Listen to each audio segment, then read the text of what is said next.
우리 신명기 두 번째 시간, 품에 안으시고 자녀를 인도하시는 하나님, 품에 안으시고 자녀를 인도하시는 하나님이란 제목으로 하나님 말씀 전하고자 합니다. 신명기는 말 그대로 그 재해서 다시 주시는 다시 주시는 율법, 이런 의미가 있다고 말씀드렸죠. 그래서 신신당부하다, 거듭 말하다, 품 얻어 당부하다 해서 다시.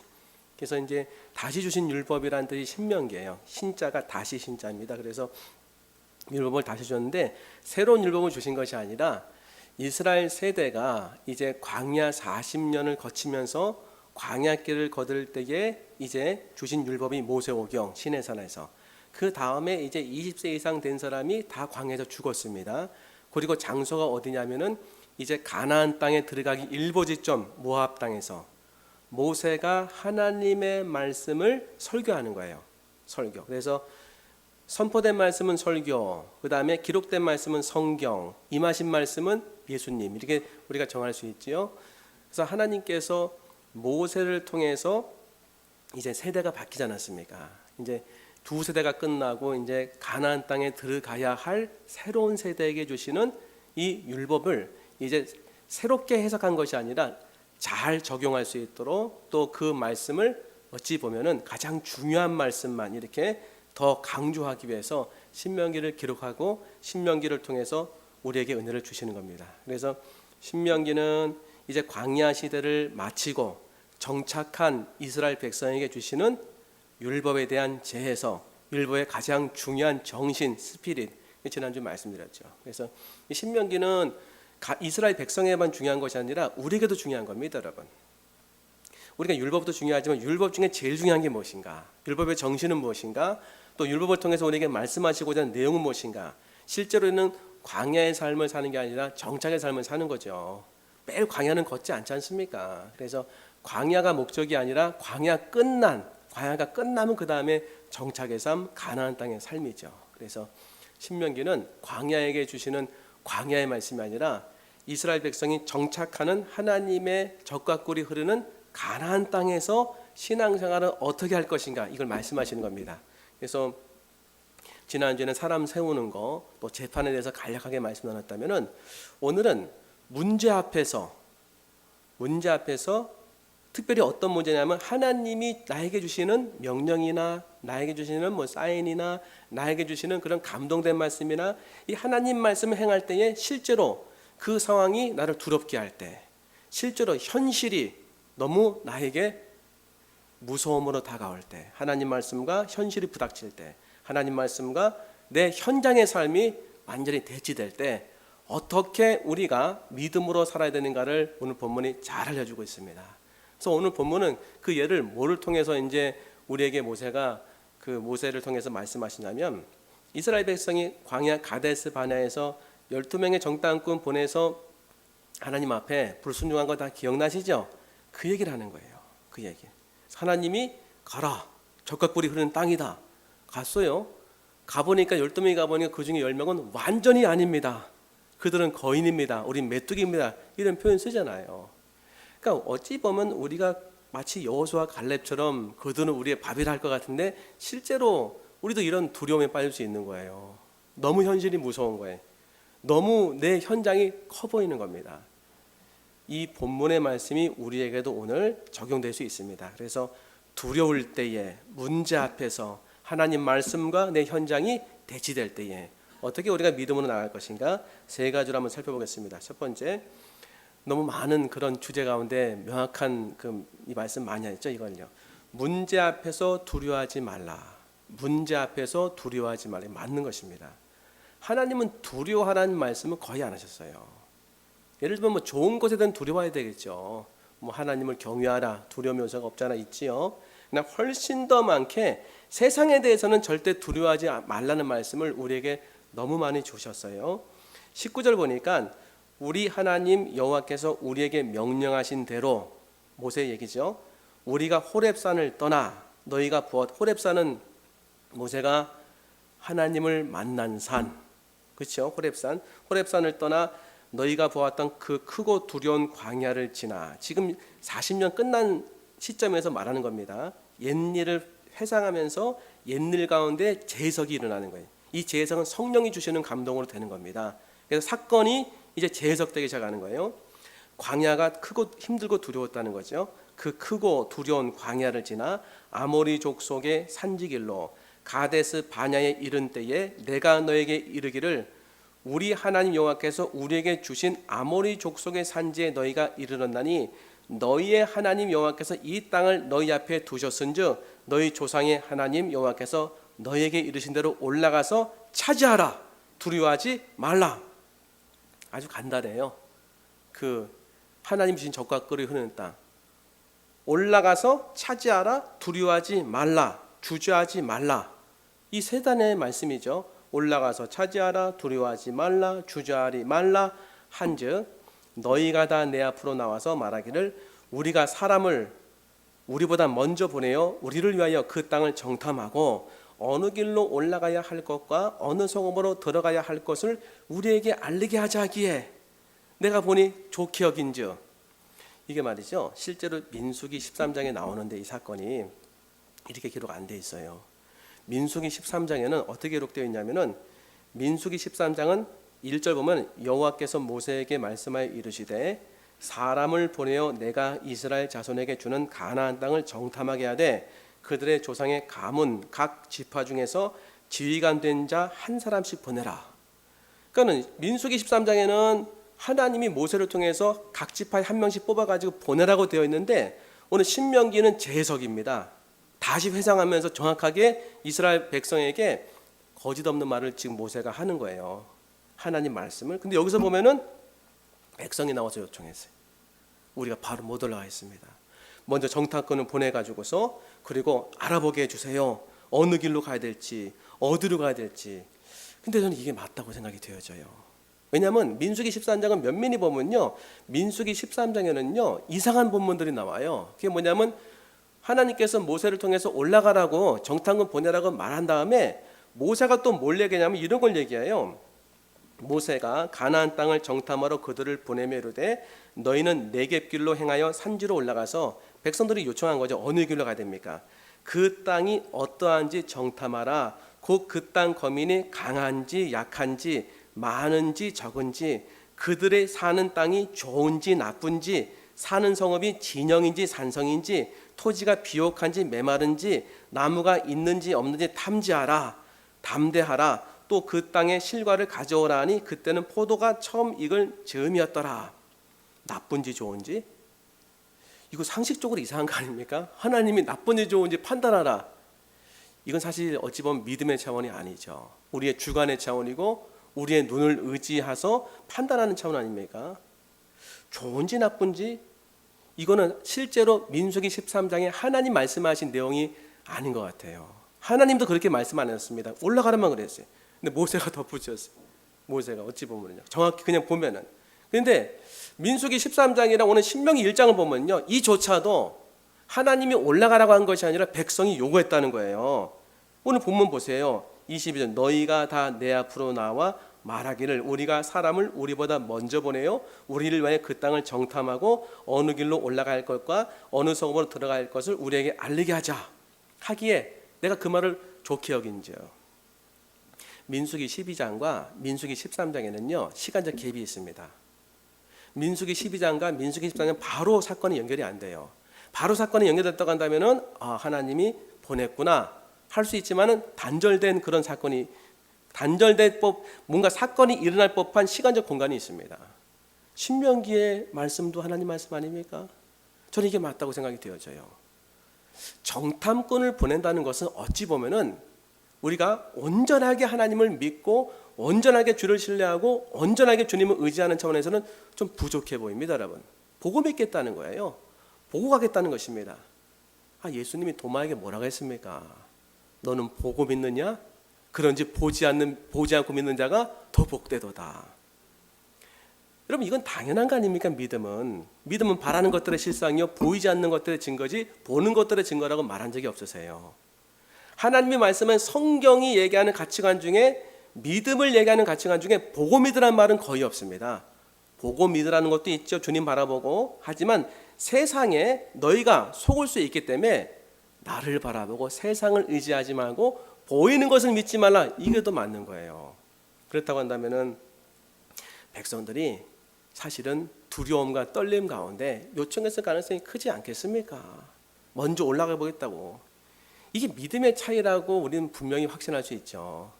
사실 우리도 그 상황에 떨쳐진다고 한다면은 어느 누가 여호수아 갈렙과 같은 용맹함으로 나갈 사람이 확률적으로 보면은 얼마나 될까? 확률적으로 보면은요. 다 우린 여호수아 갈렙으로 생각하지만 그렇지 않을 수 있습니다.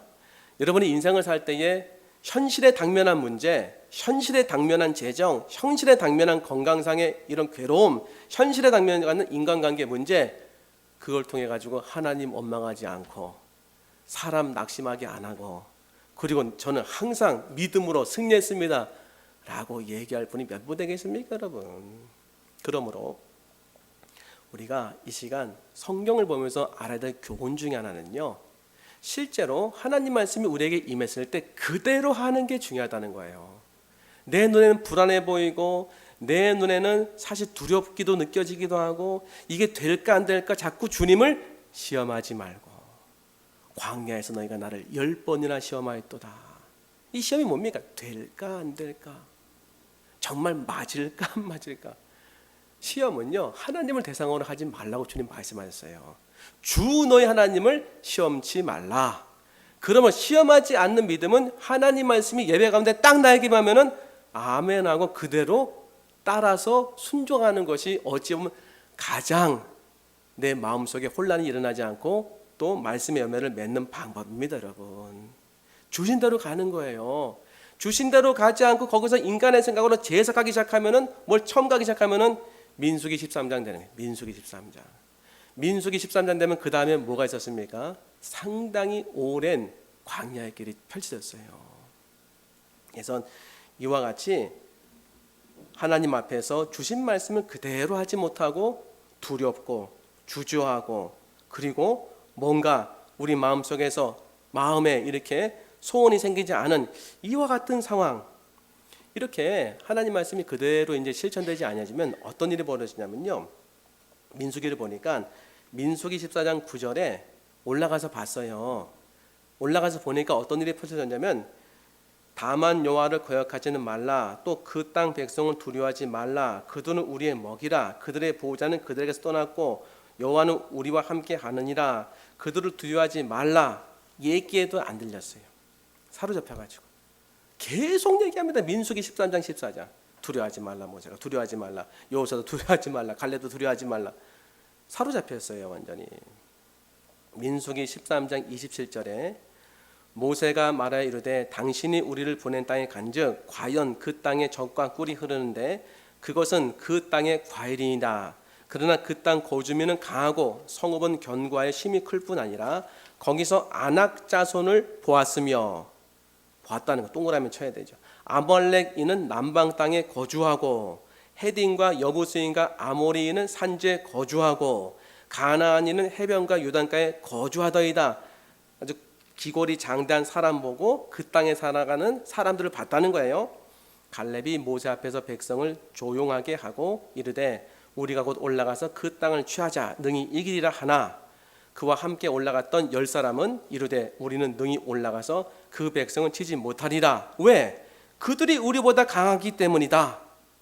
그들이 굉장히 강하고 내가 보기에도 우리가 보기에도 너무 크다는 거예요. 하고 이스라엘 자손 앞에서 그 정탐한 땅을 악평하여 이르되 우리가 두루 다니며 정탐한 땅은 그 거주민을 삼키는 땅이요, 거주민 죽이는 땅이라는 거예요. 삼키는 땅이라는 건요, 거기서 본 모든 백성은 신장이 장대한 자들이며 거기서 네피림 후손인 아낙 자손의 거인들을 보았나니 우리는 스스로 보기에도 메뚜기 같으니 그들이 보기에도 그와 같았을 것이니라. 여기서 10명 중에 나는 절대 들어가지 않습니다 얘기할 자신 있는 사람이 몇 분이 되겠습니까? 장대한 이 거인들이 있는데요, 장대한 거인들. 장대한 거인이 얼마나 큰지 10명이 합동으로 얘기하는 거예요. 그리고 그 10명이 한 얘기가 얼마나 타당성이 있는지 200만 명이나 되는 모든 사람이 민수기 14장 1절 보면 다 울었다고 했어요. 밤새 통곡했다고 합니다. 그 통곡은 기뻐서 통곡하는 것이 아니라 희망을 잃어버리고 비전이 끊어진 통곡이에요. 절망의 통곡. 그러면 그 두 사람 여호수아 갈렙은요 이상한 사람들이에요. 그 사람들의 귀에 그 사람들의 얘기는 얼토당토한 얘기고, 실제로 우리가 다수결 좋아하지 않습니까? 다수결로 하면 200만 대 2가 100만 대 1이 100만 대 1. 확률로 200만 분의 2, 100만 분의 1. 200만 분의 2명이 한 얘기가 맞습니까, 여러분? 말도 안 되는 거죠. 그럼 아예 그냥 흔적도 없이 집어져야 되는 거 아닙니까? 그러니까 교회 안에서, 신앙 공동체 안에서 다수결로 할 때 망할 수 있습니다, 여러분. 다 틀리다는 얘기 아니에요. 다수결로 잘못하다 망하는 경우가 많다는 거예요. 하나님의 뜻은 다수결에 있는 게 아닐 때가 많습니다, 여러분.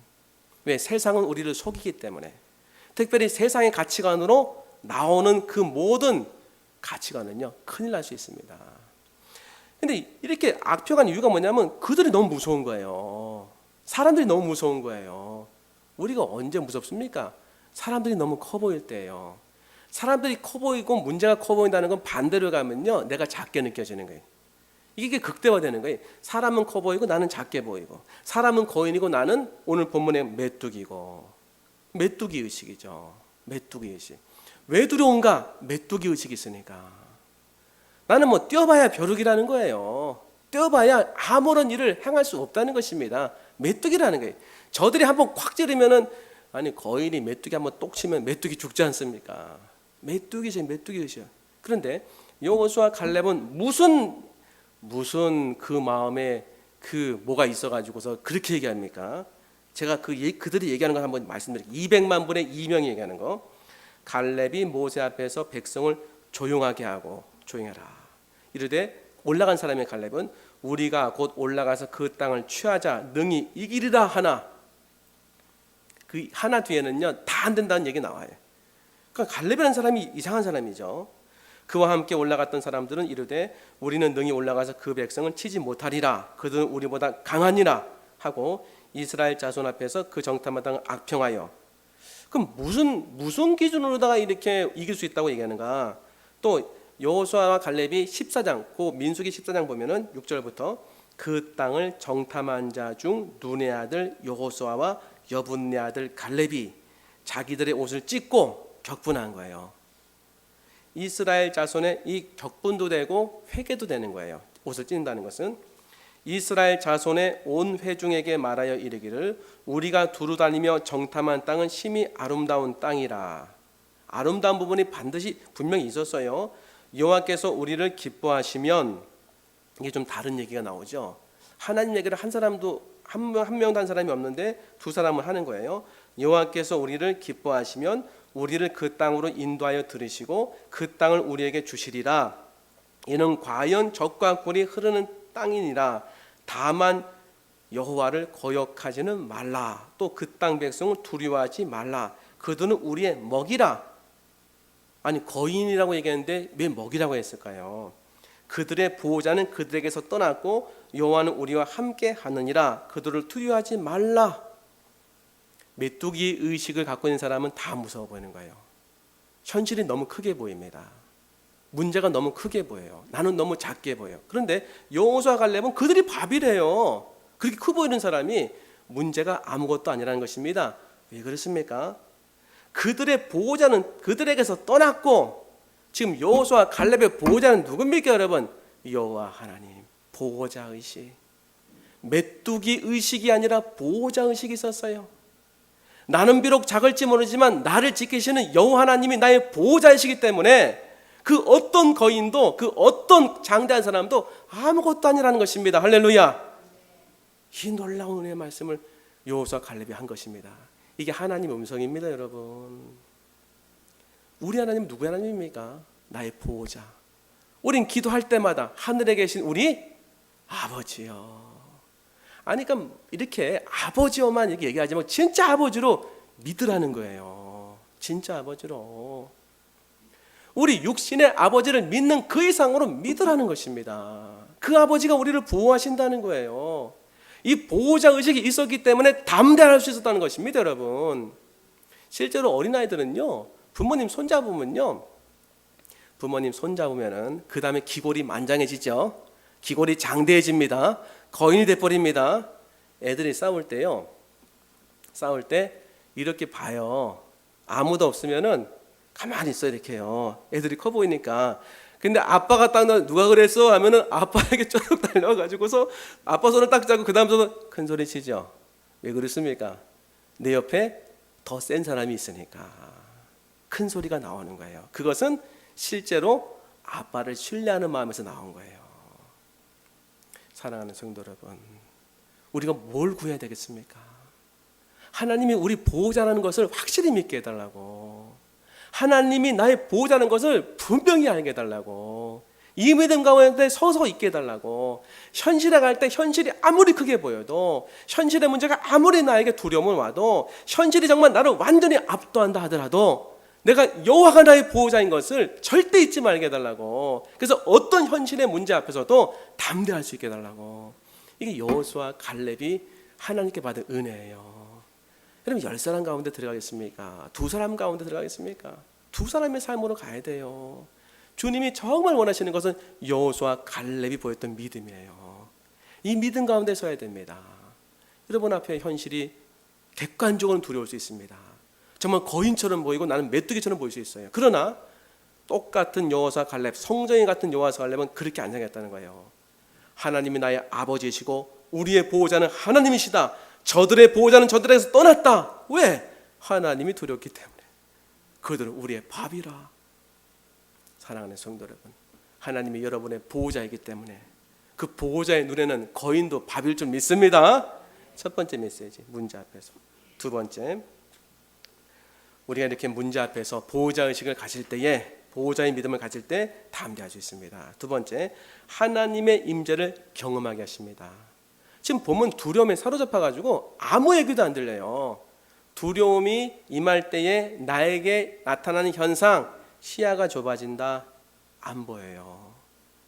안 들린다, 아무것도 생각이 안 된다, 다 작아지는, 축소되는 거예요. 그래서 그들이 한 얘기는 틀리진 않아요. 실존적으로는요, 임상학적으로는 메뚜기 같은 거예요. 다 줄어드는 거예요. 다 깡통을요 꽉 누르면 찌그러집니다. 찌그러진 사람처럼 보이는 거예요. 그렇게 못생겨 보일 수 없고, 그렇게 못나 보일 수 없고, 그렇게 열등해 보일 수 없는 거예요. 메뚜기의식.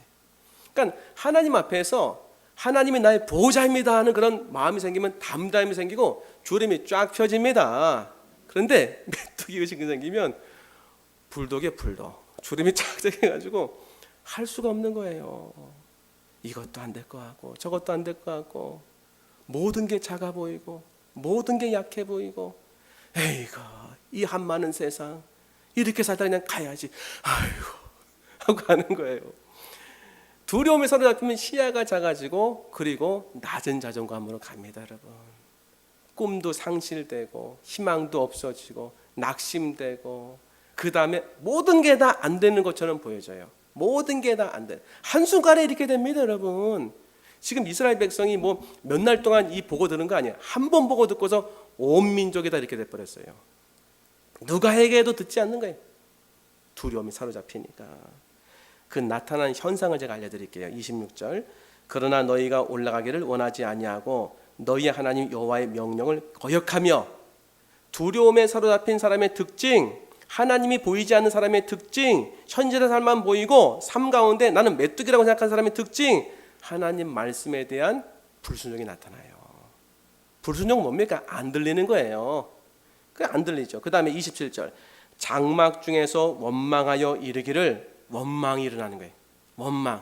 원망의 특징은 뭡니까? 저를 보세요. 저 사람이 했어요가 원망입니까? 내가 했어요가 원망입니까? 저 사람이 했어요가 원망이에요. 사랑하는 성도 여러분, 원망은 나에게 책임이 없다는 거예요. 원망은 나에게 문제가 없다는 것입니다. 저 인간이 문제라는 거예요. 사단이 쓰는 방법이에요. 이건요, 사단은 뭐라고 합니까? 너에게 문제가 없어. 하나님께 문제 있어. 너에게 문제 없어. 저 자식이 문제야. 너에게는 문제가 없어. 저 사람이 문제야. 원망을 하는데 놀라운 원망이 생겨요. 어떤 원망이 생기냐면, 원망에 이르기를 여호와께서 우리를 미워하심으로. 실제입니까 여러분? 하나님이 이스라엘 백성 미워하셨나요? 기가 막힌 얘기죠. 근데 이 상황에 딱 떨어지면 이런 얘기가 나온다는 거예요. 두려움에 떨어져서 나는 메뚜기가 되고 세상의 모든 환경이 더 커 보이면은 믿는 사람 얘기하는 겁니다, 여러분. 하나님 말씀에 대한 불순종이 일어나고, 두 번째는 하나님에 대한 원망이 생기는 거예요. 하나님에 대한 원망. 하나님에 대한 원망이 어떻게 나타나는지 제가 읽어드릴게요. 여호와께서 우리를 미워하심으로, 미워한대요. 참 이런 해석도 나올 수 있습니다. 아모리 족속의 손에 넘겨 멸하시려고 적군으로 넘긴다는 거예요. 우리를 애굽 땅에서 인도하여 내셨도다. 나를 왜 교회 다니겠습니까? 나를 왜 디자인께 나오겠습니까? 나를 이렇게 힘들게 만들러 가신 거 아닙니까? 나를 고통 주려고 하는 거 아닙니까? 적군에게 넘겨주려고 하는 거 아닙니까? 나를 미워가지고 이렇게 고난의 현장에 보낸 거 아닙니까? 이런 일이 일어날 수 있다니까요. 나를 왜 믿게 했습니까? 이렇게 되는 거예요. 무슨 문제가 생겼을 때 세상이 너무 커 보이고 이제 나는 메뚜기가 되어져 가지고서 더 이상의 희망이 없다고 생각하면은 바로 하나님에 대한 불순종감의 거역이 나오는 겁니다, 여러분. 거역이. 이게 사단의 마음이었어요. 하나님에 대한 불순종만 일어난 것이 아니라 하나님에 대한 적대 감정이라는, 적대 감정. 대단히 무서운 거죠. 이 적대 감정은 이스라엘 백성에만 일어나는 것이 아니라는 것을 분명히 아셔야 돼요. 저와 여러분의 삶 가운데 나타날 수 있습니다. 적대 감정이. 하나님 왜 나를 믿게 했습니까? 하나님 왜 나를 이런 일 하게 했습니까? 가만히 면밀히 보면 하나님이 시킨 적도 없어요. 자신이 기도하고 기도 응답으로 받은 건데 기도 된지도 몰랄걸요. 너무 놀라운 일이죠. 하나님이 나를 미워한다는 거예요. 우리가 28절 어디로 가랴? 우리의 형제들이 우리를 낙심하게 하여 말하기를. 자기가 잘못하다는 얘기 하나도 안 합니다. 저 형제가 낙심하겠다는 거예요. 그 백성은 우리보다 장대하여 그 성읍들은 크고 성곽은 하늘에 닿았으며 우리가 또 거기서 안악 자손을 보았노라 하는도다 하기로 말씀드렸죠. 명령에 대한 불순종, 원망 나타나고 사랑의 이 하나님에 대한 사랑과 믿음에 대해서 불신하기 시작하고, 넷째는 낙심이 오는 거예요. 낙심. 불순종, 원망, 불신, 낙심. 한마디로 표현하면 관계 깨어지는 겁니다. 1번이 어디? 하나님에 대한 관계가 깨어지는 거예요. 사랑하는 성도 여러분, 민수기 14장 10절에 보면은 그들이 돌로 9절에 이 여호수아 갈렙을 치려고 했어요. 모세와 함께. 극에 달아가지고 그 돌멩이가 여호수아 갈렙 모세를 향했다는 것은 하나님에 대한 돌이라는 사실을 아셔야 돼요. 그래서 하나님의 대언자입니다. 모세는요. 그 당시에는 모든 말씀을 모세를 통해서 받았기에 모세가 하나님의 대언자. 그 얘기는 뭐냐면 하나님에 대한 돌팔매질이라는 것입니다. 여러분, 우리도 이럴 수 있다는 사실을 아셔야 돼요. 성경이 악해지는 그 악함의 수준이 우리 인간의 수준입니다. 여러분, 우리가 정말 인생이 진짜 막장으로 갔을 때, 고통스러울 때 우리는 안 그랬을 것 같죠. 하나님에 대해 삿대질 한 적 없으십니까? 하나님 나 왜 그렇게 하셨습니까? 근데 보세요, 우리 어디 앉아 있습니까? 이 놀라운 자리에. 하나님께서는요, 실제로 우리의 마음을 아시고 우리의 연약함을 아십니다.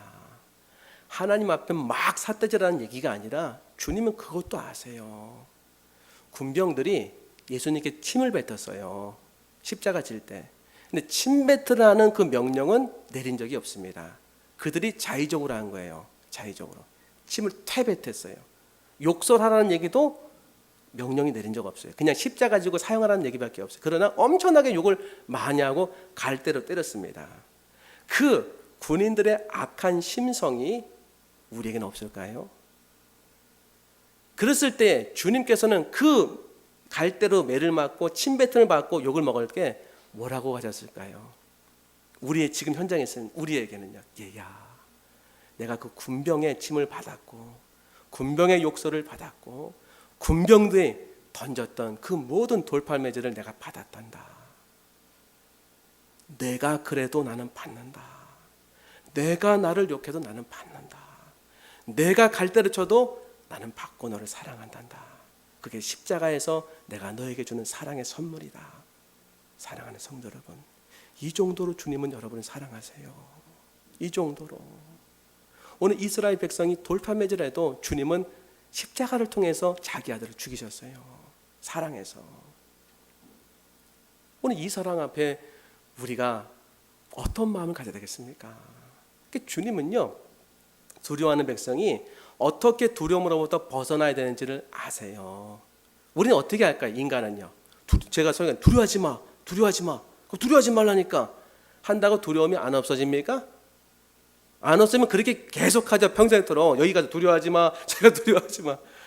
두려워하지 말란 얘기가 두려움의 선포를 통해서 없어질 수도 있으나 실제로 두려워하지 말라가 그들의 두려움을 없애지 못할 때가 더 많습니다. 두려움에 사로잡혔기 때문에. 근데 주님은 주님의 방법. 항상 주님은 은혜를 주세요. 우리에게 지시나 우리에게 명령을 통해서 율법을 주시는 것이 아니라 은혜를 주시는 거예요. 그건 뭡니까? 율법은 내가 해서 두려움을 없애는 것이고 은혜는 주님께서 없애주시는 은혜를 주시는 거예요. 그게 오늘 본문에 보면 민수기 14장 10절에 보면 그 민수기요, 돌 던질 때 온 회중이 그들을 돌로 치려 가는데 그때에 여호와의 영광이 회막에서 이스라엘 모든 자손에게 나타나시니라. 하나님 임재를 보이셨어요.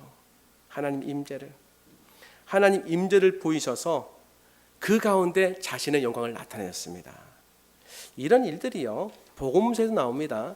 복음서에 베드로가 신앙 고백한 그 내용, 마태복음 몇 장?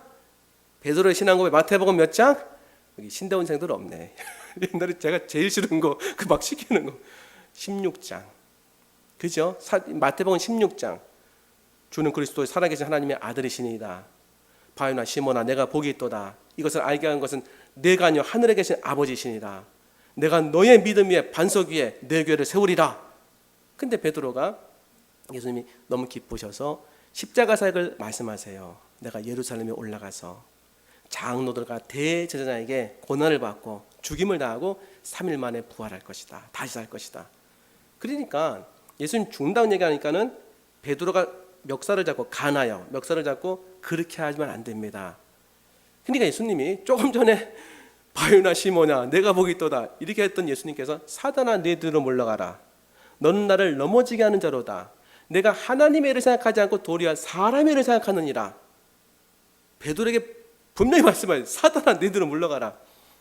신앙 고백 뒤에도 사단의 침노가 올 수 있습니다. 그러면서 예수님은 더 무서운 말씀하셨어요. 누구든지 나를 따르거든 자기 십자가를 지고 제 십자가를 지고 나를 따를 것이니라. 누구든지 목숨을 얻고자 하는 자는 잃을 것이요 누구든지 제 목숨을 얻고자 하면 잃고자 하면 얻으리라. 그 중에 12제자도 있고 예수님 따라다니는 사람이 많았어요. 12제자만 있었던 게 아닙니다. 얼마나 많은 사람들이 돌아갔을까. 복음서에 보면요 사람들이 돌아가는 흔적들이 있어요. 뭐 누가복음 같은 데는 나와요. 많은 사람이 돌아갔느니라. 나중에 예수님이 성만찬할 때 자기의 육신을 이렇게 먹으러 갈 때 거기도 또 이제 많이 돌아갔단 말이에요. 제자 공동체 두려움이 임하는 건 마땅한 것입니다. 우리는 십자가가 지금 가슴에도 하고 손목에도 하고 뭐 집에 걸어놓기도 하는데 이건 사형제도인데 가장 극한 사형제도였습니다.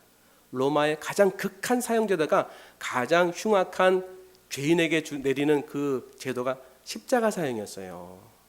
십자가 사형 가장 고통스럽게 죽게 하고 가장 비참하게 죽게 하는 거거든요. 근데 예수님 뭐라고 하냐? 누구든지 나를 따라가는 제 십자가를 지고 다 죽으란 얘기예요. 다.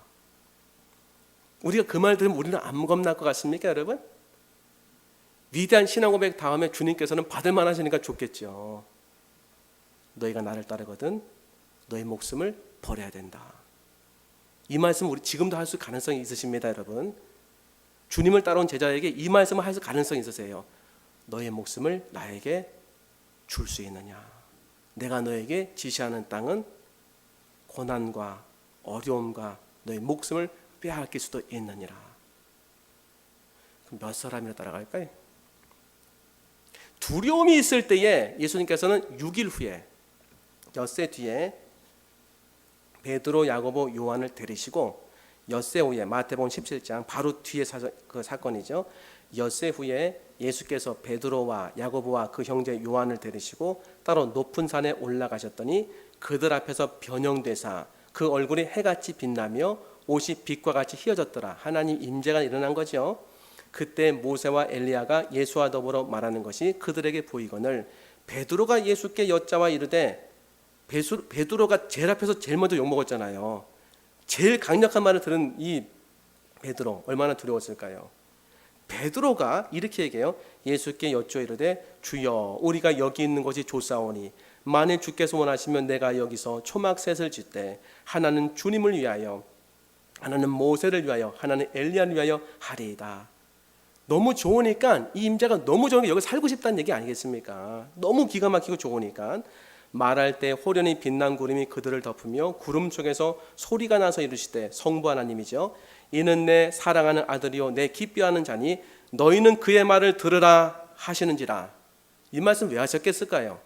반대로 보면 그들이 예수님 말씀을 안 들었으니까, 두려운 가운데 불신하기 시작했으니까. 하나님께서 직접 임재하시고 예수님께서는 직접 변형대사, 하나님의 임재를 보여주시고 하나님의 영광을 보여주시니까 베드로가 바뀐 거예요. 야고보가 바뀐 것입니다. 요한이 바뀐 것입니다. 핵심적인 제자들, 가장 강력하게 주님에 대해서 두려움을 받았던 그 제자들이 바뀐 거예요. 우리는 어떻게 두려움을 벗어날 수 있습니까? 하나님의 임재를 경험할 때에. 하나님 임재. 사도행전 27장 24절에 사도 바울이 아드람 무떼노를 타고서 276명이 로마로 가다가 유라굴로라는 광풍을 만납니다. 이 광풍 만나가지고서 짐 버리고 그 다음에 식기 버리고 나중에 우리가 죽어야 되겠습니다 하는 그 순간에, 모든 소망이 다 꺼져지는 그 순간에 사도 바울이 이렇게 얘기합니다. 사도행전 27장 24절 바울아 두려워하지 말라. 내가 가이사 앞에 서야 하겠고 또 하나님께서 너와 함께 항해하는 자를 다 내게 주셨다 하였으니 그러므로 여러분이여 안심하라. 나는 내게 말씀하신 그대로 드리라고 하나님을 믿노라. 하나님의 임재를 어제 저녁에 경험한 거예요. 하나님의 임재를. 그 임재가 자신을 압도하니까 죽음이 지금 코앞에 있는데도 두려워하지 않고 담대하게 갈 수 있는 것입니다. 여러분이여 두려워하지 말라. 나는 어제 말씀하신 하나님을 믿노라. 그 말씀대로 다 살아났어요. 하나님은 지금도 우리에게 말씀하십니다. 피할 길 있죠. 피할 길. 고린도전서 10장 13절 사람이 감당할 시험밖에는 너희가 당한 것이 없나니 오직 하나님은 미쁘사 너희가 감당하지 못할 시험당함을 허락하지 아니하시고 시험당할 즈음에 또한 피할 길을 내사 너희로 능히 감당하게 하시니라. 문제가 이렇게 어두워서 안 보입니다. 피할 길이 열리죠. 믿으십니까? 또 갔어요. 그 길로. 피할 길이 또 발견돼야 되는 어두움이 또 임할 수 있어요. 이게 무슨 말이냐면 문제를 만나는데 피할 길이 열렸어요. 가니까 할렐루야. 살다가 문제를 만나서 또 피할 길이었습니다. 가니까 할렐루야.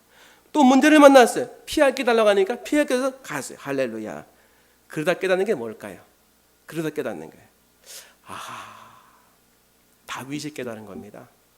사무엘하 22장 3절 내가 피할 나의 반석의 하나님이시요 나의 방패시요 나의 구원의 뿌리시요 나의 높은 망대시요 그에게 피할 나의 피난처시요 나의 구원자이시라. 나를 폭령에서 구원하셨도다. 다윗이 깨달은 건 뭐냐면 그 피할 길이 하나님이라는 사실을 안 거예요. 피할 길을 한 번 주면 가죠.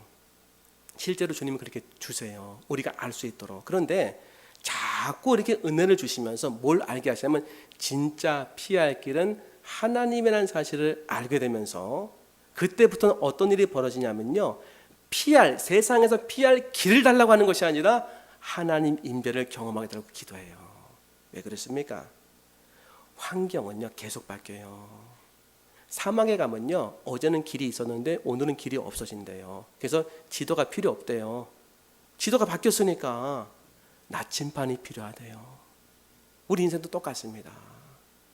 피할 길 달라고 피할 길 줬는데 또 나타나요. 문제가 이제는 뭐를 주님께서 알기를 원하시냐면 인생의 나침반을 발견하기 원하시는 거예요. 나를 바라봐라. 모든 피할 길을 다 이길 수 있는 그 방법은 나에게로 피하는 것이니라. 할렐루야. 주님께로 피할 때 다 이길 수 있습니다. 이게 고난과 문제 가운데 하나님 주신 방법이에요. 주님께 피하게 만드시고 그 임재 가운데 다 이길 수 있는 능력을 주시는 것입니다. 주 안에서 담대하고 주 안에 들어가면 이 은혜가 생기는 거예요. 마지막 세 번째 짧게 하겠습니다. 하나님의 인도하심 믿으라는 거예요. 하나님 인도하심. 문제 앞에서 어떻게 합니까? 두려워하지 말고 메뚜기 의식하지 말고 보호자 믿음을 가져라. 두려운데 어떻게 합니까? 두려움 같은 어떻게 됩니까? 두려움을 이길 수 있는 하나님의 임재를 기대하라. 요청하고 마지막 세 번째 하나님의 인도하심을 확신하라. 모세가 믿음을 줘요. 29절 보니까 내가 너에게 말하기를 그들을 무서워하지 말라 두려워하지 말라. 너희보다 먼저 가시는 너희의 하나님 여호와께서 애굽에서 너희를 위하여 너희 목전에서 모든 일을 행하신 것 같이 이제도 너희를 위하여 싸우실 것이며 별표 싸우실 것이며. 왜 우리 두려워하지 말아야 됩니까? 왜 우리 안심해도 됩니까? 하나님이 먼저 가서 싸우신다는 것입니다. 여호와 라파의 하나님, 승리를 주신 하나님, 내가 싸우는 게 아니라 하나님 먼저 가서 싸우신다는 거예요. 그래서 우리는 두려워하지 말라라고 모세를 통해서 우리도 힘을 얻는 겁니다, 여러분.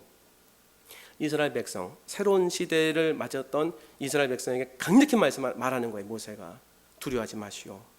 여러분, 얘들아 두려워하지 말라. 모세는 제일 나이 많으니까 하나님 먼저 가서 싸우신다. 가나안 땅에 들어가면 제일 큰 전쟁과 제일 많은 전쟁이 가나안 땅에 일어났어요. 이 말은 마땅한 겁니다. 여호수아 1장에도 두려워하지 말라고 했어요. 주님이 싸우십니다, 여러분. 먼저 가서 싸우십니다. 이 단어를 다 기억하세요. 왜 두려워하지 않는가? 첫 번째, 먼저 가서 싸우신다.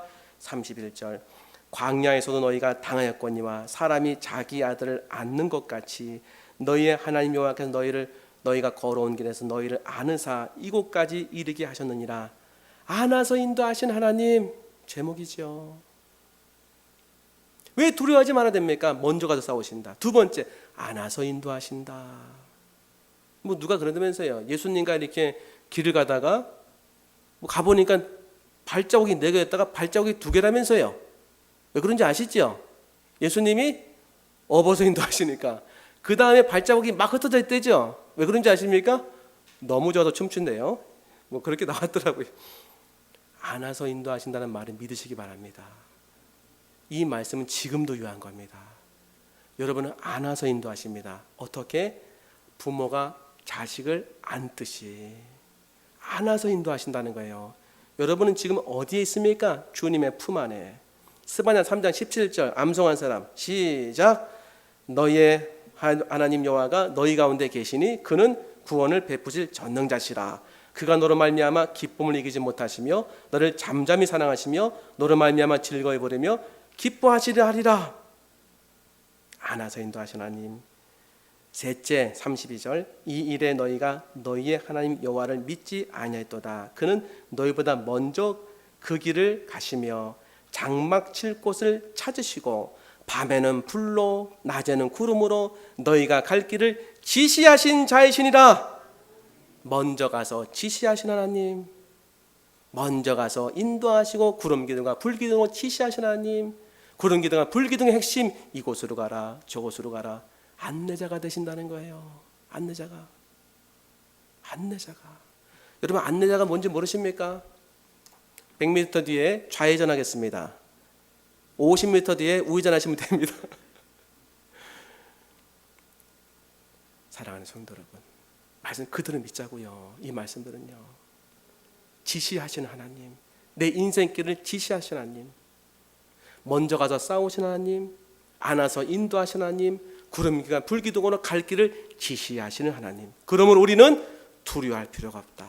하나님의 인도하심을 믿으면 된다. 성경 말씀은 사실이다. 지금도 우리를 이렇게 인도하신다. 이 믿음을 갖고 남아있는 3일 동안 하나님의 은혜 가운데 살리는 여러분들에게 소망합니다. 기도하겠습니다.